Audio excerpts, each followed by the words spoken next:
खुश आमदीद, खैर मकदम और वेलकम है आप सभी सामईन व नाज़रीन का आपके अपने ही पसंदीदा यूट्यूब चैनल रिज़वान सहीर पर। आज की इस वीडियो में आप सबों के ऑन डिमांड एक वीडियो बना रहा हूँ, क्योंकि बीएड के बहुत सारे ऐसे स्टूडेंट्स रिक्वेस्ट कर रहे थे, मैसेज कर रहे थे या कॉल कर रहे थे कि मुझे मानो का कौन सा कॉलेज बेहतर है, एडमिशन मुझे कहाँ लेनी चाहिए, क्या है।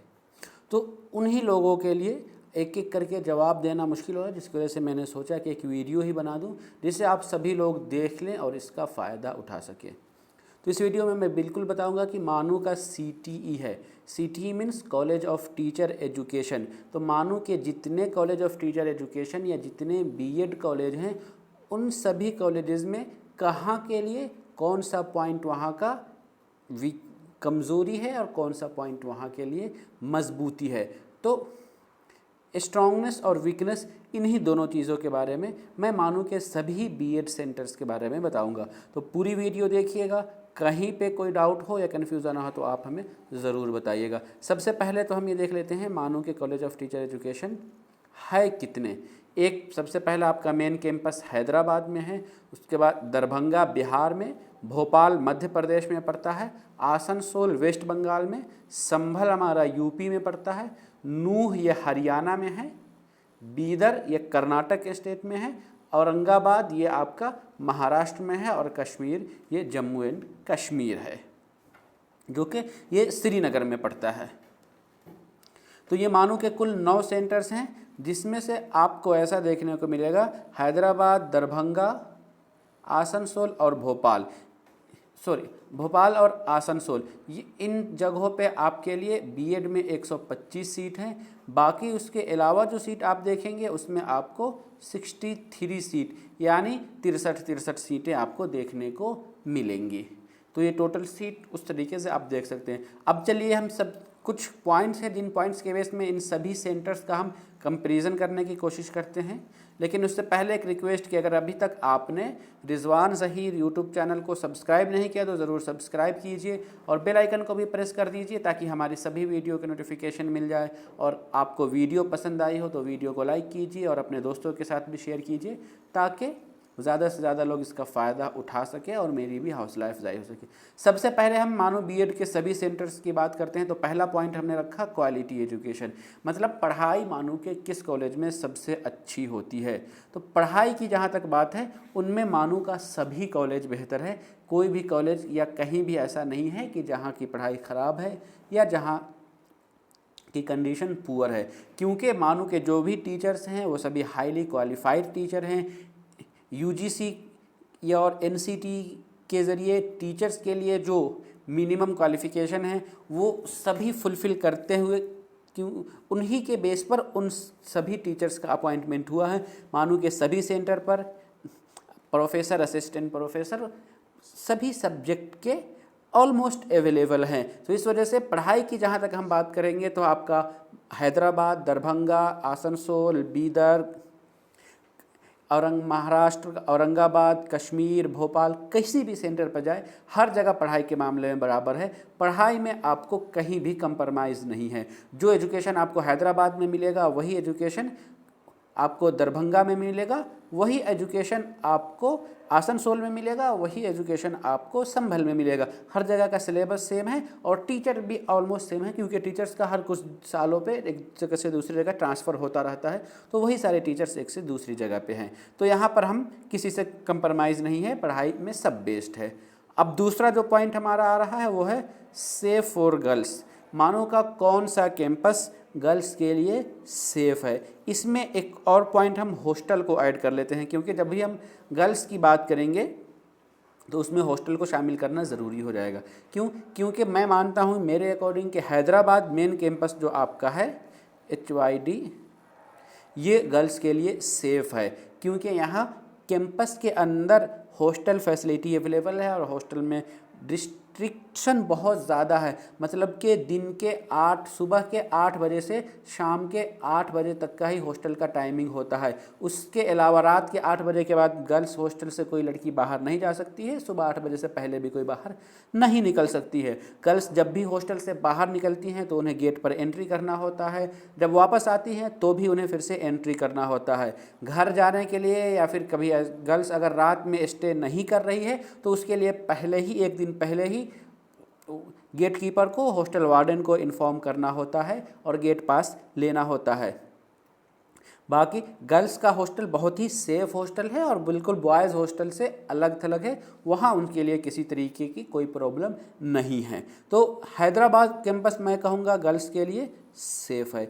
बाकी उसके अलावा दूसरे पोजीशन पर मैं गर्ल्स के लिए ये रिकमेंड करूँगा कि उनके घर से जो नियरेस्ट सेंटर हैं वो उनको चूज़ करें।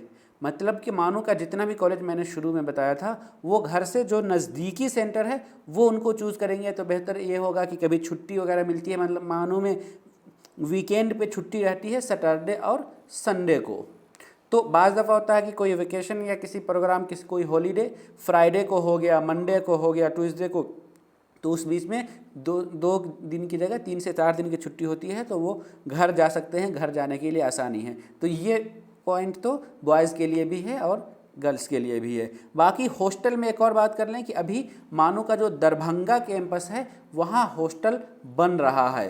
दरभंगा का जो कॉलेज ऑफ टीचर एजुकेशन, वहाँ हॉस्टल इन प्रोग्रेस है।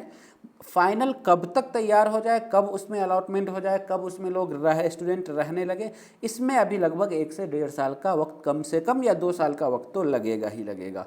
इस वजह से जो लोग दरभंगा भी लेना चाहते हैं तो वो उनको अभी इंतज़ार करना पड़ेगा। और हॉस्टल के लिए बता दूं कि मानो कि किसी भी बीएड कॉलेज में हॉस्टल अवेलेबल नहीं है, सिर्फ हैदराबाद में हॉस्टल अवेलेबल है। लेकिन हाँ, हॉस्टल हैदराबाद में मिलता किनको है, गर्ल्स जो भी हैं फीमेल कैटेगरी में 100% हॉस्टल है। अब उसमें ये होता है हॉस्टल में कि अगर सीट नहीं बचती हैं तो गर्ल्स को डोमेट्री में या हॉल में या रीडिंग रूम जो होता है वहाँ शिफ्ट कर दिया जाता है। वहाँ सभी के लिए अलग अलमीरा और बेड वगैरह है, तो उसमें लड़कियाँ वहाँ पे एडजस्ट कर लेती हैं। मतलब कोई भी गर्ल्स अगर हैदराबाद मानो में एडमिशन ले रही हैं तो उनको बाहर, कैंपस के बाहर नहीं रहना पड़ेगा, अंदर ही अगर हॉस्टल रूम मिल जा रहा है तो बहुत अच्छी बात है। नहीं मिल पाता, कुछ 10 से 15% ऐसी लड़कियां होती हैं जिनको हॉस्टल नहीं मिल पाता है, तो रीडिंग रूम में, कॉमन रूम में या फिर हॉल है, डोमेट्री है, उन जगहों पे एडजस्ट किया जाता है। लेकिन बॉयज़ की बात करेंगे तो हॉस्टल सिर्फ हैदराबाद में है और फर्स्ट ईयर में लगभग 20 से 30% स्टूडेंट को ही हॉस्टल मिल पाता है, क्योंकि हॉस्टल के लिए सीट लिमिटेड है और कैंडिडेट बहुत ज़्यादा है। और ये हर साल ऐसा ही होता है, क्योंकि पिछले साल भी जितने लोगों ने एडमिशन लिया था सभी को हॉस्टल नहीं मिल पाया है, तो इस साल उनको हॉस्टल मिलने का चांस बढ़ जाएगा। तो पहले उनको मिलेगा, बाकी उसके बाद जो फ्रेशर होंगे उनमें भी जो मेरिट में आएंगे उनको भी हॉस्टल मिलेगा, लेकिन बहुत ज़्यादा को हॉस्टल नहीं मिल पाता है। बाकी मानो कि दूसरे किसी भी और कैंपस में, मतलब कि दरभंगा में तो अभी बन रहा है, लेकिन भोपाल या कश्मीर, आसनसोल, बीदर, औरंगाबाद वगैरह दूसरे किसी भी कैंपस में हॉस्टल नहीं है। ये बात आप लोग समझ लीजिए, ओके। अब फिर उसके बाद अगले पॉइंट पर जब हम आते हैं कि मानो कि किस सेंटर पे रिसोर्सेज ज़्यादा हैं, तो रिसोर्सेज की जब भी हम बात करते हैं, जो फैसिलिटीज़ हैं या फिर आपके पास वसाइल हैं, वो आपका हैदराबाद आ जाएगा। हैदराबाद क्योंकि मेन कैंपस है, यहाँ अलग अलग ब्रांच हैं, यहाँ आपको लाइब्रेरी है, यहाँ आपको प्लेग्राउंड है, यहाँ इसके अलावा भी बहुत सारे मीन्स के सिटी है, हाईलाइट बहुत ही हिंदुस्तान के सबसे बिग सिटी में से एक हैदराबाद सिटी है, तो यहाँ पर आपको अच्छा खासा रिसोर्स मिल जाएगा। बाकी उसके बाद जो दूसरे नंबर पर रिसोर्स के बारे में हम बात करेंगे तो आपका भोपाल आ जाएगा, क्योंकि वो भी एक ठीक ठाक अच्छी खासी सिटी है, वहाँ भी अच्छे खासे स्टूडेंट हैं, स्टूडेंट की तादाद वहाँ ज़्यादा रहती है, तो वहाँ भी आपको बहुत सारे रिसोर्सेज, मतलब कि हमें ज़रूरत जिन चीज़ों की पड़ती हैं वो सारा चीज़ आपको भोपाल में मिल जाएगा। और सिटी भी अच्छा है, घूमने फिरने की भी जगह है, तो आपको भोपाल भी। बाकी उसके अलावा जो कोई और दूसरा सेंटर है, उन सारे सेंटर्स में आपको कहीं ना कहीं कुछ प्रॉब्लम्स आएंगे। मान लेते हैं कि दरभंगा ही है, तो दरभंगा का कैंपस बिल्कुल खेत में अंदर, मतलब शहर से दरभंगा सिटी से लहरियासराय से 5 किलोमीटर अलग है। तो वहाँ आपको रिसोर्सेज की थोड़ी सी प्रॉब्लम्स होंगी। भले कैंपस बहुत अच्छा है लेकिन रिसोर्सेज वहाँ कम मिलेंगे। अब अगला एक पॉइंट जो हमारा बहुत इंपॉर्टेंट आता है वो आता है एक्सपेंडिचर, मतलब कि खर्च कितना होगा स्टूडेंट का, किस सेंटर पर ज़्यादा खर्च होगा, किस सेंटर पर कम होगा। तो सबसे ज़्यादा खर्च होने की बात जब आएगी तो आप उसमें आपका नाम सबसे पहले हैदराबाद आएगा। इन केस कि अगर आपको हॉस्टल नहीं मिलता है, अगर आपको हॉस्टल मिल जा रहा है हैदराबाद में, तो आपको मेस बिल यानी खाने का जो पैसा होता है वो लगभग 2500 यानी 2500 पे करना होगा। और साल में एक मरतबा आपको 8000 रुपये हॉस्टल का फ़ी पेमेंट करना होता है, जिसमें से 3500 रुपये आपका मेस एडवांस है। मतलब कि जो हर महीने जो 2500 रुपये दे रहे हैं तो आपको पहले महीने नहीं देना पड़ेगा, बल्कि 2000 एडवांस हो जाएगा। और उसके बाद अगले महीने से आपको जो 2500 रुपये के आसपास 24, 25, 26 जितना बिल आएगा वो आपको देना पड़ेगा। जिनको हॉस्टल मिल जाता है तो हम ये मान लेते हैं कि एक महीने में मेरा खर्च 2500 रुपये मेस बिल आ रहा है, प्लस में मुझे अपना एक ज़ाती खर्च के लिए 1000 रुपये, और किताब कलम कापी, या हैदराबाद शहर है थोड़ा सा शहर तो महंगा ही, आप अलग भी सिटी से बाहर वगैरह निकलेंगे तो आपको लगभग ये एक 4500, मेरा जहाँ तक ख्याल है कि 4000 से 4500 रुपये में पर मंथ में आपको हॉस्टल अगर मिल जाता है तो हो जाएगा। लेकिन अगर आप बीएड में मैं खर्चा एक्स्ट्रा खर्चा इस वजह से भी ऐड कर रहा हूँ क्योंकि टीपी होता है, 6 महीने का टीचिंग प्रैक्टिस है, 6 मंथ का टीचिंग प्रैक्टिस होता है, तो वो आपका सिटी से बाहर दिया जाएगा। तो उस पीरियड में आपको बहुत परेशानी हैदराबाद होगी, क्योंकि दिन भर आपको बाहर रहना होगा, बाहर जाना आना होगा। दिन में आप जब बाहर रहेंगे, स्कूल रहेंगे, तो खाना भी आपको नहीं मिलेगा, तो बाहर ही खाना होगा। तो इन चीज़ों की वजह से मैं खर्च इसी वजह से 4000 से 4500 रुपये कह रहा हूँ जिनको हॉस्टल मिल जा रहा है। लेकिन जिनको हॉस्टल नहीं मिलता है, सबसे ज़्यादा प्रॉब्लम हैदराबाद को उनको होती है। क्यों? क्योंकि आपको मोस्टली 4000 से 5000 रुपये का आपको लॉज या बेड ही मिलेगा। रूम तो मिलेगा नहीं, क्योंकि रूम बहुत ज़्यादा खर्च है। हैदराबाद में मानू जो कैंपस है वो हाईटेक सिटी यानी न्यू सिटी में है, ये एरिया महंगा है। तो आपको 4000 से 5000 रुपये रूम का खर्च पड़ जाएगा। प्लस आप मानो के आसपास नहीं रहेंगे, मतलब कम से कम 2 किलोमीटर 2-2.5 किलोमीटर या 4-5 किलोमीटर दूर रहेंगे, तो डेली आपका आने जाने में, क्लास आने जाने में भी आपका खर्च लगेगा ही लगेगा। मतलब 40 से 50 रुपये, 20 रुपये एक साइड का अगर हम ले लेंगे तो दोनों साइड का 40 रुपये, तो आपका एक महीने में 1200 रुपये। लेकिन आपको जो क्या कहते हैं, पूरे 30 दिन तो क्लास नहीं करनी होती है, क्योंकि सैटरडे संडे आपकी छुट्टी रहेगी। तो आप 30 में से 8 दिन माइनस कर लेंगे, 22 दिन आपका रहेगा, और 22 दिन में आपको लगभग 40 रुपये पर डे आपका देना पड़ेगा। तो लगभग ये 800 से 900 रुपये के पास आएगा। तो 5000 रुपये और फिर 800 रुपये ये रास्ता का खर्च, बाकी आपका अपना जो ज़ाती खर्च होगा, एक्स्ट्रा खर्च, वो आपका ये एक तरीके से 7000 रुपये, लगभग 6 से 7000 रुपये खर्च आपका पड़ेगा अगर आपको हैदराबाद में हॉस्टल नहीं मिलता है तो। लेकिन अगर मानो कि वही किसी दूसरे और कैंपस में रहेंगे, किसी और दूसरे सेंटर पर रहेंगे, तो आपका जो रूम रेंट यहाँ 4000 से 5000 पड़ रहा था ना, वो आपका, अब मैं दरभंगा में रहा हूँ, तो दरभंगा में आपको 1000 में रूम मिल जाएगा। बाकी आपको अपना खाना वाना होगा, तो 1500 से 2000 में भी आपका खाना वगैरह का भी हो जाता है। तो दरभंगा में या फिर किसी दूसरे सेंटर पर रहेंगे तो आपका ये 4000 में पूरे मंथ का काम हो जाएगा। लेकिन हैदराबाद में हॉस्टल मिल जाता है तो आपका 4 से 5000 में, नहीं मिलता है तो 6 से 7000, मतलब कि महंगा पड़ जाएगा। दूसरे सभी कैंपस में यही बेनिफिट है कि वो शहर थोड़ा सा सस्ता है, या फिर वहाँ बहुत ज़्यादा भीड़ क्राउड नहीं है, तो ईज़िली रूम वगैरह मिल जाता है, लॉज वगैरह मिल जाता है, और वहाँ कई 4-5 लोग एक साथ मिल के स्टूडेंट ही रहते हैं, खाना वाना बनाते हैं, तो आसान से अपने मर्ज़ी का खाना मिलता है और थोड़ा कम खर्चे में भी हो जाता है। लेकिन हैदराबाद में मुश्किल होता है। ये एक एक्सपेंडिचर की बात कर ली, आई थिंक आप सभी को समझ में आ गया होगा। बाकी जब मार्क्स की बात करें कि मानो के एडमिशन में एक मार्क्स का भी बहुत बड़ा फैक्टर होता है, तो मानो के कुछ ऐसे कैंपस है जहां मार्क्स थोड़ा दूसरे सेंटर के कंपैरिजन में ज़्यादा मिलता है, और वो सेंटर्स ऐसे हैं जैसे आपका बीदर हो गया,